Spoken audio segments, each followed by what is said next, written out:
Hello viewers, welcome to Anoop Singh talks. So viewers, जैसा आप सबको पता है कि टाइम टू टाइम पे हम आपकी मुलाकात किसी न नई पर्सनालिटी से करवाते हैं।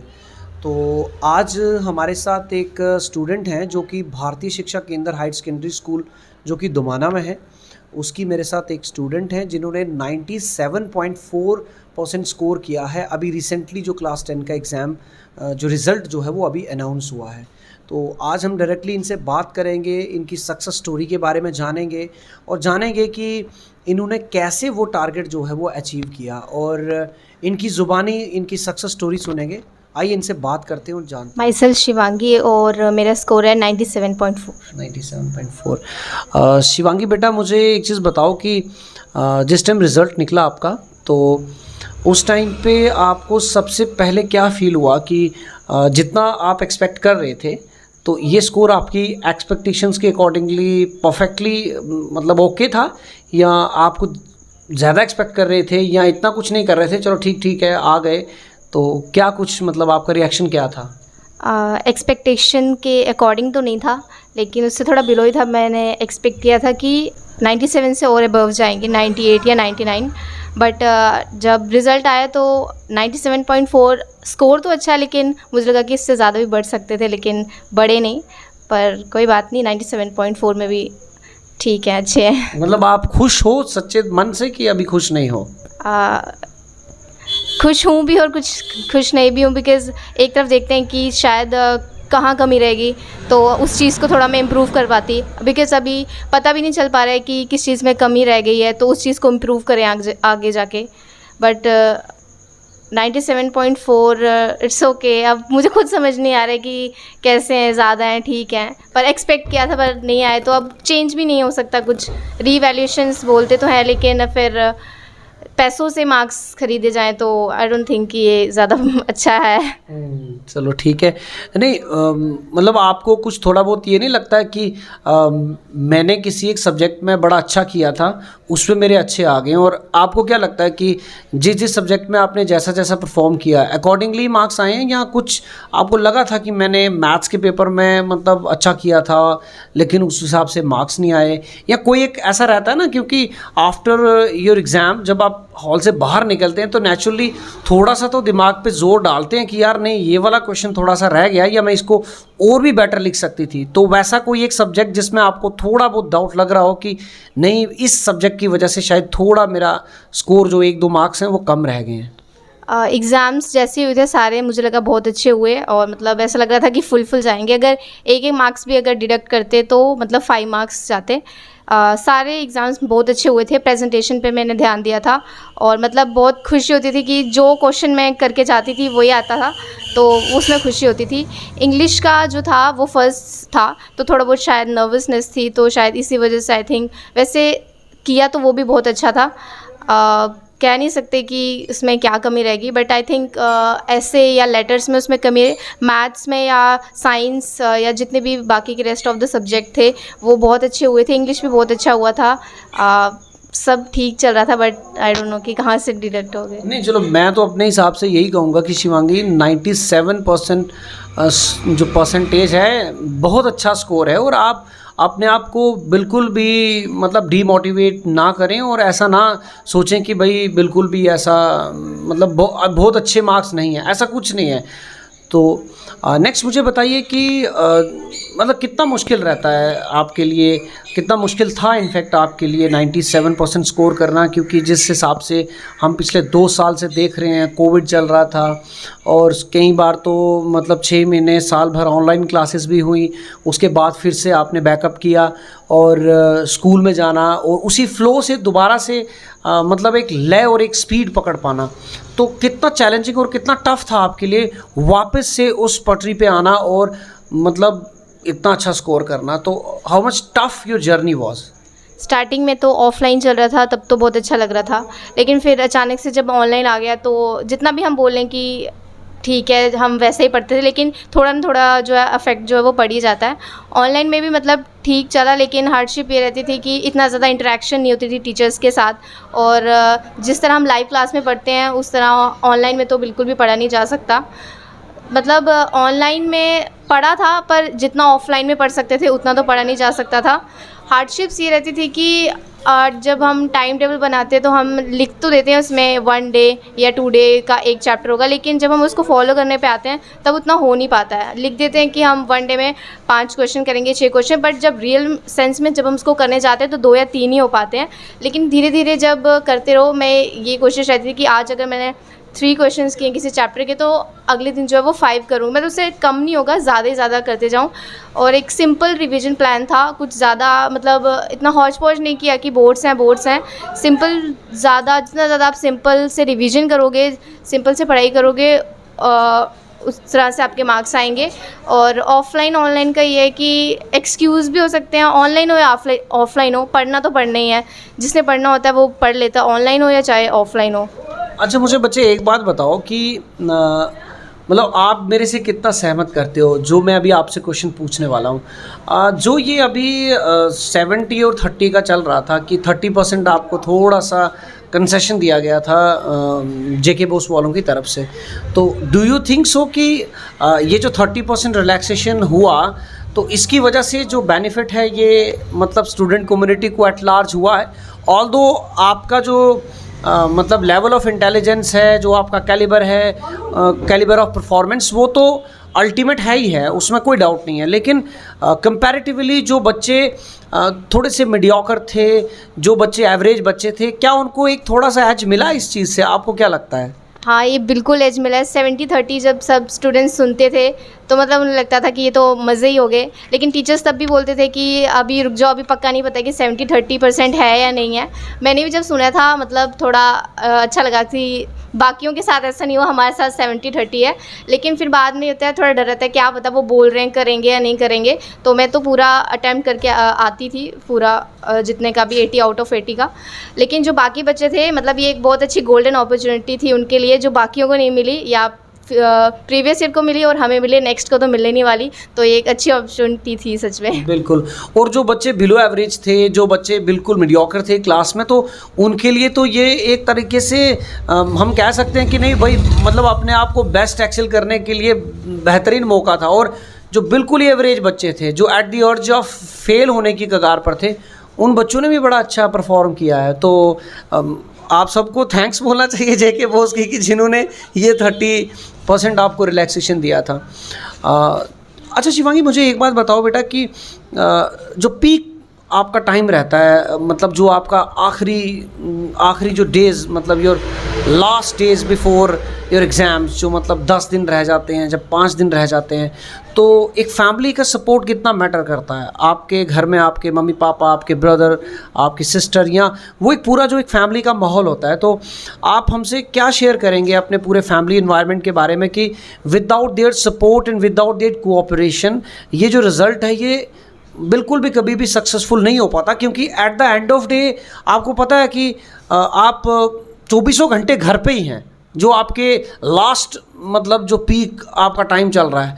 तो फैमिली का कैसा आपके साथ एक रवैया था और उनका क्या कंट्रीब्यूशन है?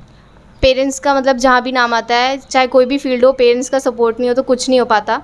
मतलब स्टूडेंट को पता है कि हाँ हमें पढ़ना है तो पढ़ना है, लेकिन पेरेंट्स जो है हमेशा हर बच्चे को पुश करते हैं कि पढ़ना है। मेरी फैमिली में ये था कि मतलब स्टार्टिंग से पेरेंट्स हमेशा बोलते थे जैसा पढ़ रहे हो वैसे ही पढ़ना, मतलब कभी भी वीक नहीं होना। सपोर्ट मतलब हमेशा से बिल्कुल स्टार्टिंग से था, जब बिल्कुल एंड टाइम बचा था, डेट शीट वगैरह सब आ गई हुई थी, तब मतलब ऐसा टाइम चल रहा था कि अब फिर मुझे कुछ भी पता नहीं था कि अब क्या करना है, बस ये था कि पढ़ना। तो ये था कि मेरे मम्मा भी बोलते थे कि बस कर, कितना पढ़ेगी। पापा वैसे इतना ज़्यादा बोलते तो नहीं है, क्योंकि उन्हें पता है कि पढ़ते रहते हैं, तो बस वो बोलते हैं कि अच्छे से पढ़ना ज़्यादा। और जो मेरे 2 भाई हैं वो मुझे सपोर्ट करते हैं साथ में। मतलब ज़्यादा कुछ फैमिली ने कभी बोला नहीं कि ऐसे पढ़ना। उनको पता है कि मैं बंद कमरे में पढ़ती रहती हूँ, तो बस मामा बोलती है बस करो कब तक पढ़ोगे। मतलब लास्ट टाइम जो होता है वो सच में बहुत क्रूशियल होता है, कि उस टाइम पे मतलब कुछ नहीं दिखता है। अगर कहते हैं ना कि स्टार्टिंग से अगर बच्चे ने मेहनत की या नहीं की, लेकिन लास्ट टाइम पे कर जाए तो वो बाजी मार सकता है। वो भी था लास्ट टाइम पे। पर स्टार्टिंग से ही थोड़ा पढ़ लो, लेकिन लास्ट में अगर आप प्रेशर दोगे तो एक अच्छा स्कोर मिल जाएगा। सपोर्ट मतलब जब आपको खुद पता है कि आपको ये स्कोर करना है, तो सपोर्ट तो हर जगह से मिलेगा, चाहे वो फैमिली हो या स्कूल हो या सराउंडिंग्स हो।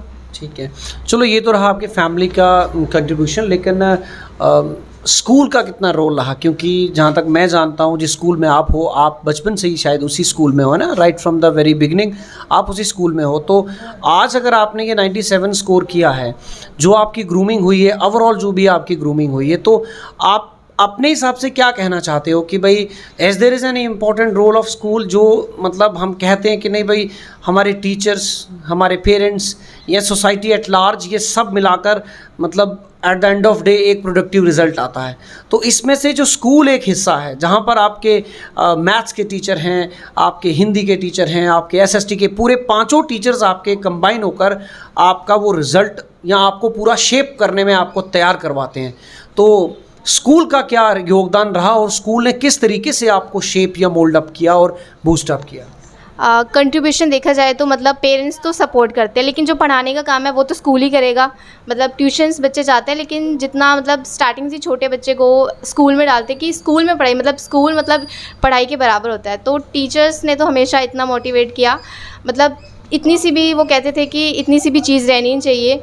इतना सपोर्ट मिला कि एक क्वेश्चंस करवाते थे, हर चीज़ बताते थे, टेस्ट होते रहते थे रेगुलरली, और हमेशा मतलब एक पुश रहता था कि आपको ये करना है, इतने मार्क्स लाने हैं, ज़्यादा से ज़्यादा करते रहना है। हिंदी की टीचर, इंग्लिश के टीचर, मैथ्स टीचर, कोई भी सब्जेक्ट का टीचर था, किसी ने भी कोई कमी नहीं छोड़ी थी। सब मतलब बार बार कहते थे कुछ हेल्प चाहिए, कुछ नोट्स में हेल्प चाहिए या कुछ, और पढ़ाने का तरीका भी उनका बहुत अच्छा था।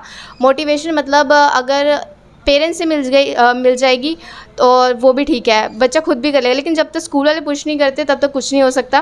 तो सबसे बड़ी चीज़ होती है स्कूल है, पढ़ाई जब वहाँ से मिल रही है तो इसके अलावा फिर रहता ही क्या है।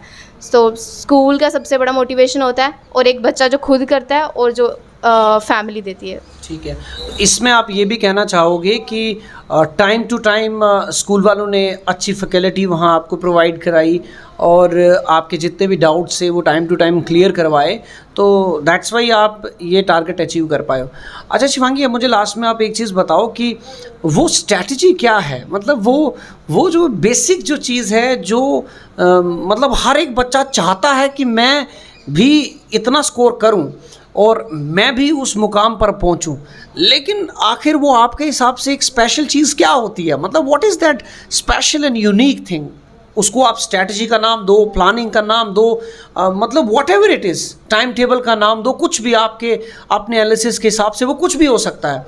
मतलब आपके हिसाब से वो ऐसी स्पेशल चीज़ क्या होती है, मतलब जो आप आपके हमारे व्यूवर्स को या जो आपके जूनियर सुन रहे हैं या जो भी लोग आपसे सुन के मोटिवेट होंगे इस बात को, तो वो ऐसी ख़ास चीज़ क्या है आपके हिसाब से कि जो एक बच्चा उस चीज़ को फॉलो अप कर ले तो डेफिनेटली वो अपने उस डिसाइडेड सेट गोल को अचीव कर सकता है। तो what is that special thing?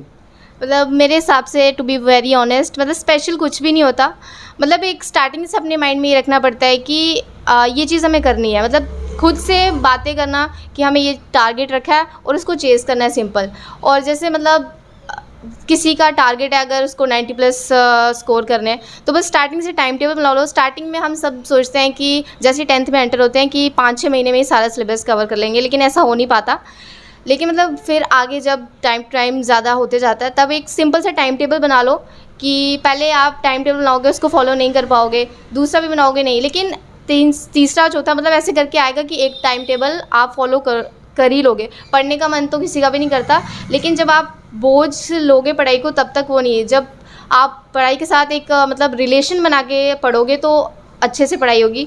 जैसे मैं सिंपल सा टाइम टेबल बना लेती थी कि इतने बजे से इतने बजे तक ये सब्जेक्ट और दूसरा सब्जेक्ट, मतलब सिंपल फॉलो करो। आज क्वेश्चंस किए, कल समरी कर लोगे इंग्लिश के, मतलब एक बिल्कुल सिंपल। जितना ज़्यादा सिंपल रखोगे उतना ज़्यादा बेटर आउटकम्स आएंगे।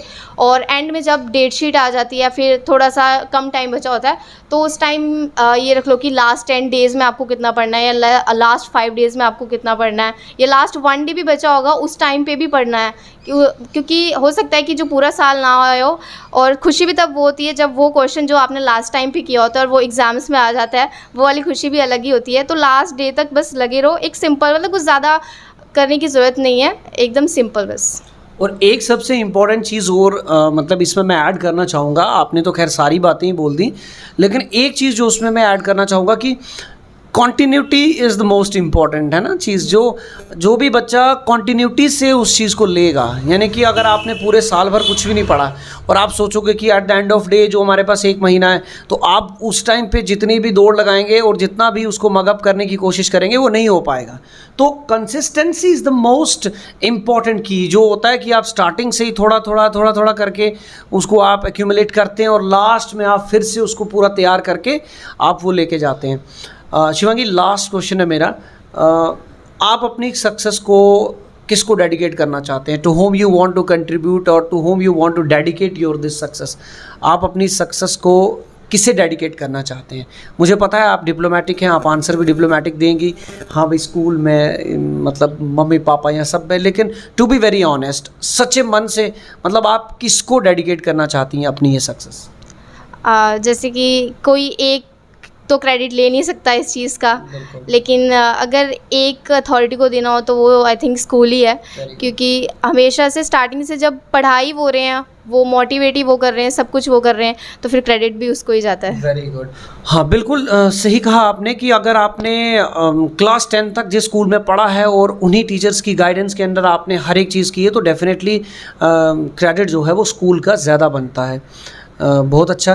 तो आप शिवांगी, आप नेक्स्ट प्लानिंग आपकी क्या है फर्दर? आप मतलब किस स्ट्रीम में जाने वाले हैं और आगे आपका फ्यूचर जो गोल है वो क्या है? आप किस तरफ जाना चाहेंगे? मेरा नेक्स्ट टारगेट जो है वो मैंने स्ट्रीम सेलेक्ट किया जो बहुत ज़्यादा सोचने के बाद, वो है साइंस में मेडिकल।